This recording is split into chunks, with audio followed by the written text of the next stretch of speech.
தமிழ்லயும் இங்கிலீஷ்லயும் பேர் ஒன்னு இருக்கிறது முக்கியம் கிடையாதுங்க. ஒரு ஜெனரேஷனுக்கு அடுத்த ஜெனரேஷன்ல புது ஸ்மார்ட் போனை லான்ச் பண்ணும்போது அதுல கரெக்டான அப்கிரேடோட லான்ச் பண்ணோம்.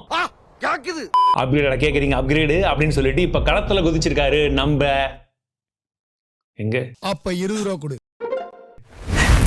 எஸ், அக்னி 3 லாவா கிட்ட இருந்து 1 லட்சம் ரூபாய்க்கு விற்கிற போன்லயே நமக்கு கர்வ்டு டிஸ்பிளே கிடையாது. இதுல கர்வ்டு அமோலட் டிஸ்பிளே வந்து கொடுத்துருக்காங்க. ஒன்னு இல்ல 2 டிஸ்பிளேவா எடுத்துக்கோங்கன்னு சொல்லி கொடுத்துருக்காங்க. ஃபாஸ்ட் சார்ஜிங் வேற கொடுத்துருக்காங்க. அண்ட் சொல்ல போனா ஆக்ஷன் பட்டன் கஸ்டமைசேஷன் ஆப்ஷனோட வருது. ஏகப்பட்ட கஸ்டமைசேஷன். இதெல்லாம் சேர்ந்து எவ்வளவு விற்கிறாங்கன்னு பாத்தீங்கன்னா 20,000 ரூபாய். சோ இந்த வீடியோவோட ஸ்பான்சர் யாரான்னு பாத்தீங்கன்னா நம்ம சூப்பர் டிடிஸ் தான். எஸ், எந்த ஒரு பிராண்ட் ஸ்பான்சர்ஷிப் எதுவுமே வந்து கிடையாது. ஏன்னா லான்ச் இன்னைக்கு எல்லாரும் போட்டு முடிச்சிட்டாங்க. நீங்க எல்லாரும் கேட்டீங்கன்றதுனால தான் ரொம்ப கஷ்டப்பட்டு இப்போ எடுத்துட்டு வந்திருக்கோம்.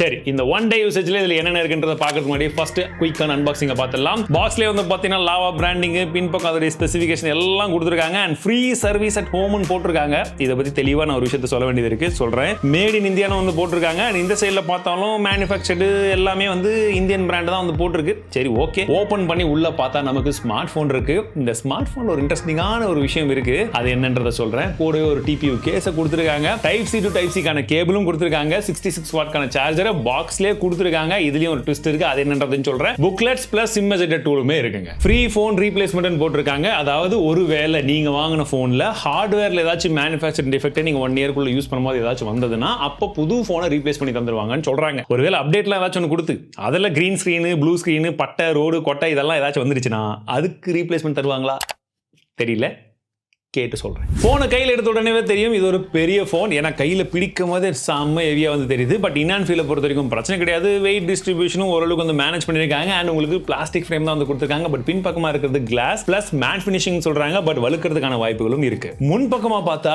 கர்வ்டு அமோலட் டிஸ்பிளே பார்க்கிறதுக்கு சூப்பரா இருந்துச்சு. நல்ல ஒர்க் வந்து பண்ணிருக்காங்கன்னு சொல்லலாம். இன்டோர்லயா இருக்கட்டும் அவுட்டோர்லயுமே விசிபிலிட்டியில எந்த ஒரு பிரச்சனையும் வந்து கிடையாது. அண்ட் கலர்ஸுமே நல்லா வந்து பாப்பப் ஆகுது. ஸோ நீங்க படங்கள்லாம் வந்து பார்க்கும்போது என்ஜாய் பண்ணி வந்து பார்க்கலாம். HDR சப்போர்ட் யூடியூப்ல இருக்கு, நெட்ஃபிளிக்ஸ்ல கிடையாது. முக்கியமா அந்த டிஸ்பிளே பத்தி சொல்லும் அப்படின்னா என்னங்க டிஸ்பிளே பத்தி பார்த்தாச்சா? கிடையாது. நான் சொல்றது இந்த டிஸ்பிளே. இந்த போன்ல நம்ம ஏற்கனவே பார்த்திருக்கோம் ஒரு சில ஆண்டுகளுக்கு முன்பாக. ஞாபகம் இருக்கா? ஞாபகம் வருதே, ஞாபகம் வருதே. போனோட பின்பக்கம் எப்படி ஒரு அமோலட் டிஸ்பிளே கொடுத்து மல்டிபிள் யூசேஜ்க்கு வந்து கொண்டு வந்தாங்களோ அதுக்கப்புறம் எந்த பிராண்டும் இவங்களுமே அதை கண்டுக்கல. பட் இப்போ லாவா அதே மாதிரி ஒரு அமோலட் டிஸ்பிளேவோட பின்பக்கமா வந்து ஒரு குட்டி டாகியும் வந்து கூட்டு வந்திருக்காங்க. பார்க்கிறதுக்கு டாகி செம கியூட்டா இருக்கு. ஆனா ஃபன் ஃபேக்ட் என்னன்னா, அப்ப வந்து ஃபிளாக்ஷிப் ஸ்மார்ட் போன்ல இருந்த அந்த பேக் சைடு டிஸ்பிளேவோட இது நல்ல பெருசாவே இருக்கு. இந்த டாகியை பார்த்து ரசிக்கிறது இல்லாம வேற ஏதாச்சும் இந்த ஸ்கிரீன்ல உருப்படியா பண்ண முடியுமான்னு கேட்டீங்கன்னா நிறைய விஷயங்கள் வந்து பண்ண முடியும். இன்ஃபேக்ட் சொல்ல போனா நீங்க இந்த டிஸ்பிளேலயே உங்களை பார்த்துட்டு ரியர் ஃபேசிங் கேமராவை ஒரு செல்ஃபி கேமராவே வந்து யூஸ் பண்ணிக்கலாம். சோ ஒரு பிரைமரி கேமரால you can shoot your selfies, photos plus வீடியோஸும் வந்து ஷூட் பண்ணிக்க முடியும். அண்ட் அதை ஷூட் பண்றது எப்படி, இப்படி போய் ஆன் பண்ணிட்டு திருப்பி எல்லாம் கஷ்டம், அப்படிலாம் கஷ்டமே பண்ண வேணாம்.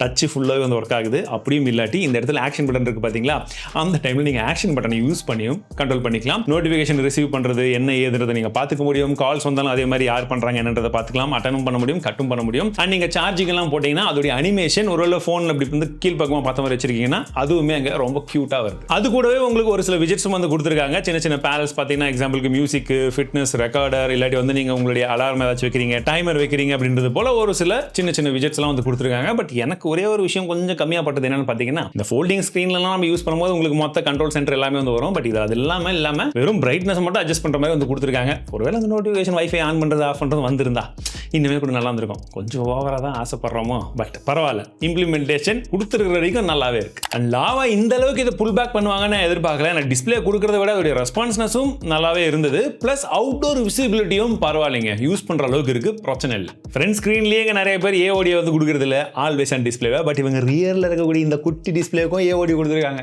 இப்போ உண்மையாவே ஆக்ஷன் பண்ணக்கூடிய இந்த ஆக்ஷன் பட்டனை பத்தியும் பேசலாம். ஏன்னா அந்த அளவுக்கு கஸ்டமைசேஷன் ஆப்ஷன் வந்து கொடுத்துருக்காங்க. அண்ட் இதுல ஒரு விஷயம் என்னன்னா, இப்போ இந்த மாதிரி போட்டோஸ் எடுக்கும்போது, வீடியோஸ் எடுக்கும்போது நம்ம யூஸ் பண்ணிக்கலாம். இல்ல கை வந்து பாத்தீங்கன்னா நார்மலாவே இப்படி தான் வந்து ரெஸ்ட் ஆகும். அந்த மாதிரி டைம்ல அது கரெக்டா கிளிக் பண்ற இடத்துல இருக்கு. ஆஃப் பண்ற பட்டன், அதாவது பவர் ஆஃப் பட்டன் வந்து கீழே தான் இருக்கு. அதனால பிரச்சனை கிடையாது. இது வந்து உங்களுக்கு ஓகே நான் வேணும்னு கிளிக் பண்ணீங்கன்னா மட்டும் மட்டும்தான் அதை ஆக்டிவேட் பண்ண முடியும். ஓகேங்களா, கை தவறி பட்டா அந்த பிரச்சனையே வந்து இங்க கிடையாது. எல்லாம் வால்யூம் ராக்கர் கீஸ் வந்து லெஃப்ட் சைடில் வந்து இருக்கு. இது ஒண்ணா. ரெண்டாவது விஷயம் வந்து பார்த்தீங்கன்னா, இப்படி வச்சு நீங்க ஏதாச்சும் போட்டோ வீடியோலாம் எடுக்கிறீங்களா இந்த ஐபோன்ல இங்க கொடுத்தாங்க பாருங்க, அதே மாதிரி தான் இங்கேயும் கொஞ்சம் அன்ரீச்சபிளான ஒரு பொசிஷன்ல வந்து இருக்கு. மேபி இதுவுமே இன்னும் யூஸ் பண்ணி பழகணும். இந்த மாதிரி ஷார்ட்கட்லாம் இருக்கு. உங்களுக்கு டபுள் கிளிக் பண்ணீங்கன்னா வந்து நீங்க டார்ச் ஷேர் பண்ணிக்கலாம். லாங் பிரஸ் பண்ணீங்கன்னா நீங்க உங்களுக்கு அது ஏதாச்சும் வேணும்னு வச்சுக்கலாம். இல்ல சிங்கிள் பிரஸ் பண்ணா உங்களுக்கு என்ன வேணும்ன்ற மாதிரி வச்சுக்கலாம். அண்ட் இது வந்து டிஃபால்ட்டா அவங்க கொடுத்த ஆப்ஷன்ஸ் இல்லாம நீங்க சப்போஸ் ஏதாச்சும் டபுள் கிளிக் பண்ணும்போது ஒரு ஆப் ஓப்பன் ஆகணும், அடிக்கடி இன்ஸ்டாகிராம் ஓப்பன் பண்றீங்க, இல்ல அடிக்கடி வந்து யூடியூப்ல தமிழ் டெக்க சப்ஸ்கிரைப் பண்ணி நீங்க அடிக்கடி லைக் கொடுக்கணும் பார்க்கணும் அப்படின்னு நினைச்சீங்கன்னா நீங்க யூடியூப் டபுள் கிளிக்கு ஓப்பன் ஆகிற மாதிரி வச்சுக்கலாம். சொல்ல போனா இது டெய்லி பேசிஸ்ல கண்டிப்பா ஹெல்ப்ஃபுல்லா இருக்கும்னு நினைக்கிறேன். ஏன்னா ஒன் டே யூஸ் பண்ணும்போது எங்களுக்கு இதோட யூசேஜ்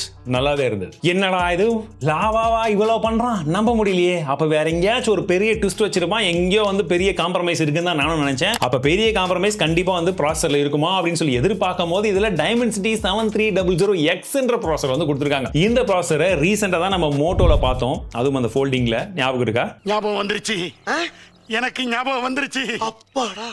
எஸ், அதே Razer 50 தான். அதுலயும் ரெண்டு டிஸ்பிளே, இதுலயும் ஒருவேளை அந்த ரெண்டு டிஸ்பிளே இருக்கிறதுனால தான் கொடுத்திருக்காங்களோ, மேபி இருக்கலாம். சரி, இந்த Dimensity 7300 அப்படின்னு சொல்லக்கூடிய ப்ராசஸர் பட்ஜெட் செக்மெண்ட்ல இப்ப நிறைய ஸ்மார்ட் போன்ஸ்ல நம்ம வந்து பார்த்தோம். பட் அந்த ப்ராசஸர் எந்த அளவுக்கு பெர்ஃபார்ம் பண்ணுது ஒரு போன்லன்றத பத்தி ரீசெண்டா ஒரு வீடியோ போட்டிருந்தோம், செக் பண்ணி பார்த்துக்கோங்க. ஒரு நல்ல ப்ராசஸர் தான், அதுவும் இந்த செக்மெண்ட்டுக்கு.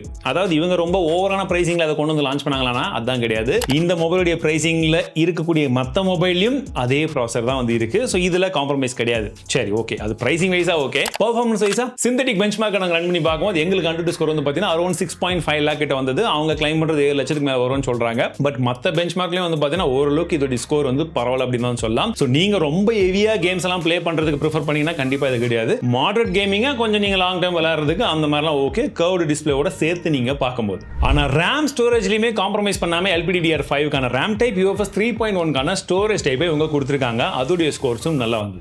இந்த மாதிரி ஒரு போன்ல நிறைய விதமான USBs வந்து போட்டு ரொப்பி கொடுக்கும் போது அதில் மிகப்பெரிய லேக் எங்க இருக்கும்னா உங்களுடைய யூஐல தான்.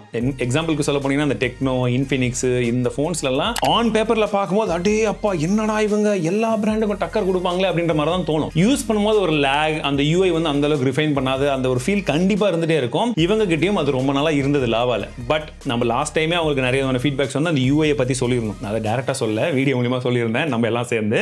ஸோ இதில் அது இம்ப்ரூவ் ஆயிருக்கான்னு கேட்டீங்கன்னா இந்த யூஐயை பாருங்க, அதுவும் 120 ஹெர்ட்ஸோட சேர்ந்து நம்ம அதை யூஸ் பண்ணும்போது அந்த UI செம்ம ஆப்டிமைசேஷன்ங்க, சூப்பரா இருக்கு. ஒரு ஸ்டாக் ஆண்ட்ராய்ட் தான், பட் அதை யூஸ் பண்றதுக்கு நல்ல ஃப்ளூயிடிட்டியா வந்து இருக்கு. உங்களுக்கு ப்ளோட்வேர்ஸ் கிடையாது, ஆட்ஸ் கிடையாது. And Android 14 out of the box வந்து கொடுக்குறாங்க. 3 OS அப்டேட் தரதா சொல்லியிருக்காங்க. 4 வருஷத்துக்கான செக்யூரிட்டி அப்டேட்டும் வந்து ப்ராமிஸ் பண்ணியிருக்காங்க. அண்ட் இவங்க சொன்ன மாதிரி அதை கொடுத்தாங்கன்னா இந்த பர்டிகுலர் சாஃப்ட்வேர் விஷயத்துல குட் ஜாப். வளைச்சு பார்க்கும்போது நமக்கு கேமரா ரொம்பவே முக்கியம். இதில் இருக்கக்கூடிய கேமரான்னு பார்த்தீங்கன்னா 50 மேப்ஸ்க்கான சோனி கேமரா வந்து கொடுத்துருக்காங்க, 8 மேப்ஸ்க்கான டெலஃபோட்டோ லென்ஸ், 8 மேப்ஸ்க்கான அல்ட்ரா வைட் வந்து பின்பக்கமாக இருக்கு, 16 மேப்ஸ்க்கான செல்ஃபி கேமரா வந்து கொடுத்துருக்காங்க. சரி, இது ஸ்பெக். இப்போ இது நாங்கள் எடுத்த சாம்பிள் இமேஜஸ்ல எப்படி இருக்குன்றதை பார்க்கலாம். டே டைம்ல நாங்கள் எடுத்த போட்டோஸ் எல்லாம் வந்து பார்க்கும்போது உங்களுக்கு கலர்ஸ் எல்லாம் பயங்கரமாக அடிக்கிற அளவுக்கு வந்து கொடுத்துருக்காங்க. ஆனால் வந்து இமேஜ்ல அந்த ஒரு கலர் பேலன்ஸாக இருக்கட்டும், டீடைல்ஸாக இருக்கட்டும் கொஞ்சம் கம்மியாக தான் வந்து இருக்கு. போர்ட்ரேட் ஷாட்டை பொறுத்த வரைக்கும் எட்ஜ் ரிடக்ஷன் பரவாயில்லையா இருந்தாலுமே பட் ஸ்கின் டோனை ப்ராசஸ் பண்ற விதம் அந்த அளவுக்கு சிறப்பா இல்ல. நாங்க HDR-க்கும் நார்மலுக்கும் வந்து எடுத்து ட்ரை பண்ணி பார்த்தோம். HDR ஆன் ஆஃப் டிஃபரன்ஸ் நீங்களே வந்து பார்க்கலாம். HDR ஆன்ல இருக்கும்போது ஓரளவுக்கு பெட்டரா ப்ராசஸ் பண்ணது ஓரளவுக்கு. பட் மற்றபடி கேமராவை பொறுத்திருக்கும் ஒரு ஆவரேஜான ஒரு கேமரா தான். கண்டிப்பா ஒரு அப்டேட்டை கொடுத்து இவங்க ஃபிக்ஸ் பண்ணியே ஆகணும். ஏன்னா போன்ல பல விஷயங்கள் நல்லா கொடுத்துட்டு இந்த ஒரு விஷயம் மட்டும் கொஞ்சம் கம்மியா இருக்கு. செல்ஃபியை பொறுத்த வரைக்கும் ஓரளவுக்கு வந்து பரவாயில்ல. அதுவும் வந்து பார்த்தீங்கன்னா எடுத்ததுக்கு அப்புறம் ப்ராசஸ் பண்ணும்போது தான் ஓரளவுக்கு வந்து பரவாயில்லையா இருக்கு. நீங்க போட்டோ எடுக்கும் போதே வந்து அந்த டிஸ்பிளேவை பார்த்தீங்கன்னா அப்போ ரொம்ப ரெட்டிஷ் டோன் தான் வந்து தெரியுது. ஸோ செல்ஃபி அளவுக்காச்சு ஓரளவுக்கு ரியர் ஃபேசிங் கேமராவை ரெடி பண்ணிட்டாங்கன்னா ஓரளவுக்கு வந்து பரவாயில்லையா இருக்கும். பார்க்கலாம் நம்ம ரிவ்யூ போடுறதுக்குள்ள அதெல்லாம் ரெடி பண்றாங்களான்னு. பேட்டரி 5000 mAh பேட்டரி, 66 வாட்க்கான ஃபாஸ்ட் சார்ஜர் பாக்ஸ்ல நான் இருக்குன்னு சொல்லும்போது ஒரு ட்விஸ்ட் இருக்குன்னு சொன்னேன் இல்லையா, அது என்னன்னா இந்த மொபைலுடைய விலை 20,000 வந்து லான்ச் பண்ணிருக்காங்க. ஒருவேளை உங்களுக்கு சார்ஜர் வேணாம்னா, சார்ஜர் வேணும்னு நீங்க முடிவு பண்ணீங்கன்னா 21,000 கொடுத்து நீங்க சார்ஜரோட இந்த போன் வந்து வாங்கிக்க முடியும். இதைத்தான் நான் ஆரம்பத்திலிருந்தே சொன்னேன். இந்த எக்கோ ஃப்ரெண்ட்லி, நாங்க வந்து உலகத்தை காப்பாத்துறோம், மார்ஸை காப்பாத்துறோம்னு சொல்ற எல்லா பிராண்டுமே மொபைல்ல இருந்து சார்ஜரை கட் பண்ணீங்கன்னா அந்த பிரைஸை எங்களுக்கும் கம்மி பண்ணி இந்தாங்கன்னு சொல்லி கொடுக்கணும். அந்த மாதிரி இவங்க பண்ணிருக்கிறது ஒரு வரவேற்க தக்க ஒரு விஷயம். ஸோ உங்களுக்கு சார்ஜ் வேணும்னா அந்த பிரைசிங் வாங்கிக்கோங்க, வேணாம்னா கம்மியான விலைக்கு வந்து வாங்கிக்கோங்க. பேட்டரி லைஃபை பொறுத்த வரைக்கும் நாங்கள் ஒரு நாள் தான் யூஸ் பண்ணிட்டு இருக்கோம். அது இப்போதைக்கு எங்களால் பெருசாக வந்து கமெண்ட் பண்ண முடியாது. பட் ஃபுல் ரிவ்யூ வேணுமா அப்படின்றத சொல்லுங்க. ஒரு 10,000 லைக் வந்ததுன்னா கண்டிப்பாக ஃபுல் ரிவ்யூ சீக்கிரமா கொண்டு வரேன். அண்ட் அந்த வீடியோவில் உங்களுக்கு ஏதாச்சும் கொஸ்டின்ஸ்லாம் இருக்குனாலுமே கமெண்ட்ஸ்ல கேளுங்க, அதையும் சேர்த்து கவர் பண்றேன். மற்றபடி கனெக்டிவிட்டிலையுமே வந்து எல்லா விதமான விஷயங்களும் இருக்கு. 14 5G பேண்ட்ஸ் கொடுத்துருக்காங்க, Wi-Fi 6E இருக்கு, உங்களுக்கு Bluetooth 5.4 வந்து கொடுத்துருக்காங்க. ஸோ VONR கான சப்போர்ட்டுமே வந்து இருக்கு. ஸோ சுத்தி சுற்றி எல்லா விதமான விஷயங்களும் வந்து பண்ணியிருக்காங்க. அண்ட் லாவால சர்வீஸ் எக்ஸ்பீரியன்ஸ் எந்த பர்டிகுலர்லி எப்படி இருந்ததுன்றதை பற்றி நம்ம லாஸ்ட் டைம் அக்னி ஃபோனை கவர் பண்ணும்போது எக்ஸாக்ட்லி சர்வீஸ் சென்டர் எடுத்துகிட்டு போகிறது, பிக்கப் அண்ட் ட்ராப் எல்லாத்த பற்றி எக்ஸ்பிளைன் பண்ணியிருக்கேன். அதை ஒரு தடவை பார்த்துக்கோங்க. ஸோ எனக்கு அது கிருஷ்ணகிரிலேயே அதோடைய சர்வீஸ் வந்து ஓரளவுக்கு வந்து பரவாயில்லையாக தான் வந்து இருந்தது. ஸோ ஹோப்ஃபுல்லி அதை அப்படியே கண்டினியூ பண்ணி இம்ப்ரூவ் பண்ணியிருப்பாங்க நம்புகிறேன். பட் இருந்தாலும் ஃபுல் ரிவ்யூ வேணுமா?